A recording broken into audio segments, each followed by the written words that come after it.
Vanilla জাভাস্ক্রিপ্টে infinity স্ক্রলের জন্য আমরা একটা ডিভ নিয়েছি এবং ডিভে একটা আইডি দিয়েছিলাম। ভ্যানিলা জাভাস্ক্রিপ্টে করতেছি, তাহলে ইন্ডেক্স ডট এইচটিএমএলে আমরা একটা ডিভ দিয়েছি, ডিভের ভিতরে একটা আইডি দিয়েছি এবং আইডিটা আমরা সার্কেল নামে দিয়েছি। তাহলে সেটা আমরা একটু অ্যাক্সেস করি।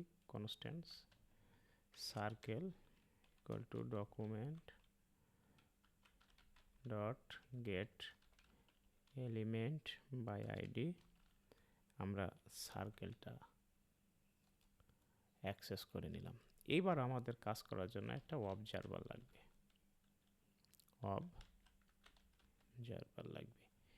এই অবজারভারটা কি করবে? আমাদের একটা নিউ ইন্টারসেকশন অবজার্ভ দিবে। একটা নিউ ইন্টারসেকশন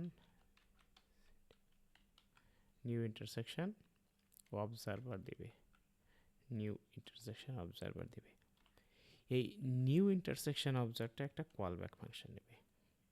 তো আমরা আগে কলব্যাক ফাংশনের সিনট্যাক্সটা লিখে নিলাম এবং এখানে একটা করে সে আইটেম পাবে। এই আইটেমটা কি করব? আমরা ট্র্যাক করা শুরু করব। কনস্ট্যান্ট ট্র্যাকিং ইনফো আইটেমের 0 নম্বর index.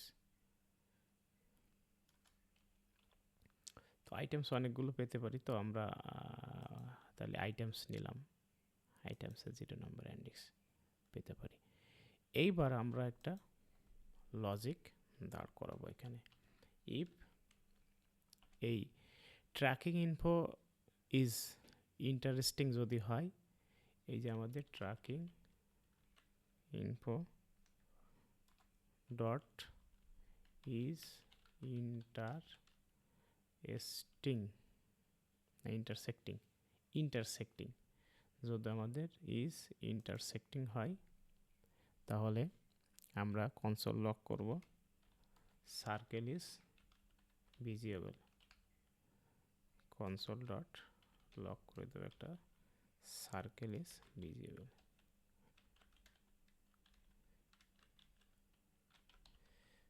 Circle is visible else কি করব? Circle is not visible.